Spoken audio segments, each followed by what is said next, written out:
bien dans son job avec Alexia de Bernardi. Bonjour Alexia. Bonjour Arnaud. Très heureux de vous retrouver. Vous êtes souvent venu sur le plateau il y a presque un an, parce que vous savez que ça fait presque un an que Bismart a été créé. Fondatrice de Lowbox et auteur d'un nouveau livre. J'ai dit une bêtise sur le La WeBox. La WeBox, bah, bien sûr. Mais je suis déjà dans Smart et Réglo. La WeBox est auteur des 130 règles d'or pour mieux collaborer à distance aux éditions Marabout, qui est le groupe Hachette. On envoie la couverture. Il est en lecture possible et en préachat sur Internet et il sort que le 9 juin. Tout à fait. Vous nous faites l'exclusivité de nous parler de ce livre. C'est un autre livre. On avait présenté votre précédent. Qu'est-ce que vous avez voulu dire? Qu'est-ce qui vous a poussé à écrire ce livre? Alors, juste pour raconter un petit peu l'histoire, donc moi je suis auteure à mes heures perdues, mais je suis surtout start-upeuse depuis 20 ans et donc fondatrice de la WeBox. Et alors, qu'est-ce que c'est que la WeBox? Peut-être qu'on en reparlera tout à l'heure, mais en gros, c'est comme un WhatsApp de managers dans lesquels les communautés de managers partagent leurs préoccupations, leurs bonnes pratiques, leurs doutes, leurs petites victoires. Et dans cette application, Arnaud, nous avons surtout un chatbot qui s'appelle Lazare, qui est un coach de management à qui les managers posent toutes leurs questions pour lesquelles ils ne trouvent pas la réponse dans l'application. Donc pour nous, c'est l'occasion de découvrir les vraies préoccupations des managers puisqu'ils posent leurs questions.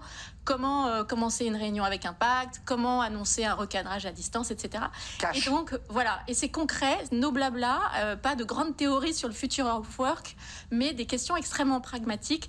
Et c'est à partir de cette base-là qu'on a décidé, en fait, de compiler à la fois toutes nos pratiques et les réponses à ces questions qui venaient pour fournir des quick wins pour bien collaborer à distance. Alors, je précise que ce livre est préfacé par quelqu'un qu'on connaît bien ici dans Smart Job, qui est Benoît Serre, qui est le vice-président de l'Association nationale des DRH, que vous connaissez bien, et puis qui est aujourd'hui, il faut le préciser, qui est devenu DRH de L'Oréal France.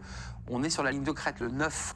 On va déconfiner. Il y a des entreprises qui disent on rapatrie tout le monde. La ministre a dit oh là là, attendez, c'est pas aussi simple. Vous êtes parti dans l'idée que en septembre 2021, on allait continuer à travailler à distance, qu'on avait pris finalement de bonnes habitudes ou de mauvaises, je ne sais pas. Oui, alors je crois qu'on a vraiment pris 10 années dans les nouvelles façons de travailler d'un coup, de façon complètement subie. Et forcément, on ne sait pas exactement, je pense que personne ne sait exactement comment va se passer la rentrée de septembre, mais il est certain que même si certaines sociétés veulent revenir en arrière, il y aura forcément la nécessité de trouver un mix dans ce fonctionnement hybride où on va continuer à travailler à distance et on va continuer aussi à venir au bureau. C'est pour ça que l'idée de ce livre des 360 règles d'or pour collaborer à distance, c'est de se dire, là, on a bricolé pendant un an, on a fait au mieux, les managers sont épuisés, ils ont dû trouver plein de façons pour remplacer leurs rituels, remplacer leurs techniques de réunion, se poser même la question de leur légitimité. Ils sont même ça a été évoqué. Voilà, à quoi servait-il? Voilà, exactement. Donc, ils ont cherché un petit peu en mode panique pour certains des solutions.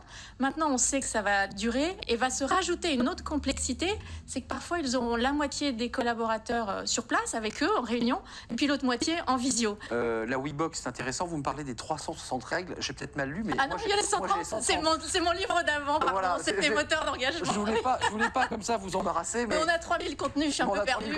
3000, 360, et puis on a 130 règles. Ça, c'est le nouveau livre. Oui, c'est la synthèse. C'est vrai que vous avez raison, c'est l'incertitude des managers, des dirigeants, qui en fonction des règles, en fonction des risques de nouveaux confinements, on parle d'un risque d'une 4e vague, il ne faut pas la négliger. Qu'est-ce que vous dites? Vous dites que quoi qu'il arrive, c'est un peu comme l'élastique que l'on tire, il ne revient jamais à l'endroit où on l'a tiré. Il a gagné un petit peu. On va avoir gagné un petit peu sur ces questions-là? Oui, alors on a vraiment gagné. En même temps, certains sont perdus.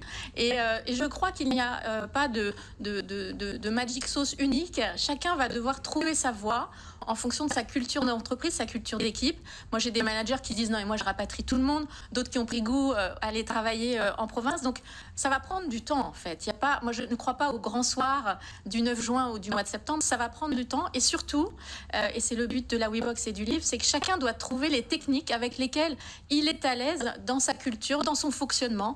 Et donc, il y a une nécessité de test and learn. On va tester des techniques de réunion, on va tester des techniques de feedback, on va tester des nouveaux rituels. Ça marche pas. Il faut beaucoup d'humilité pour construire en fait sa propre façon de travailler à la rentrée. Alors, il faut le dire, ce livre, c'est un livre qui est le fruit finalement de tout ce que vous avez fait remonter de la base, du terrain, des échanges. Et puis, il y a un QR code qui, d'ailleurs, signalons-le, qui est bien revenu à la mode, le QR code. Tout le monde s'en moquait avant le Covid, alors maintenant tout le monde utilise son QR code. Ce QR code, il va servir à quoi? C'est de la formation contenue dans le livre, en fait. Oui, alors, en fait, le livre, donc, c'est une façon classique d'apprendre et de progresser. Donc, il y a toutes ces bonnes pratiques qui sont classées, commentées, détaillées. Et en fait, nous souhaitons, avec le livre, donner accès à la WeBox pour faire découvrir le stade ultime de l'apprentissage, c'est-à-dire la méthode des champions de la valeur ajoutée. Alors, quelle est-elle? Ça fait rêver.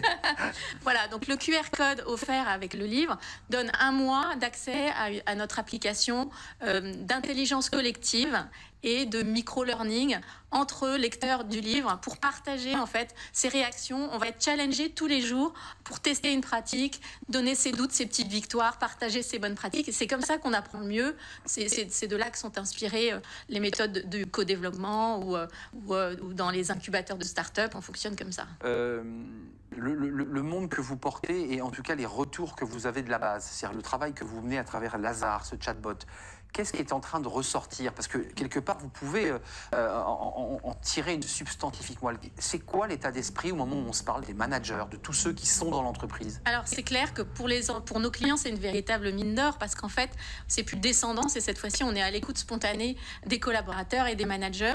Alors, il y a 3 aspects vraiment qui ressortent de cette étude. La première, c'est, je dirais, la nécessité de recréer du lien. Mais c'est pas du tout comme ça qu'ils la formulent. Ils vont dire comment fermer le rituel, comment démarrer une réunion, comment transformer la pause café, comment faire un entretien one-to-one à distance. Donc voilà, c'est cette notion de recréer du lien.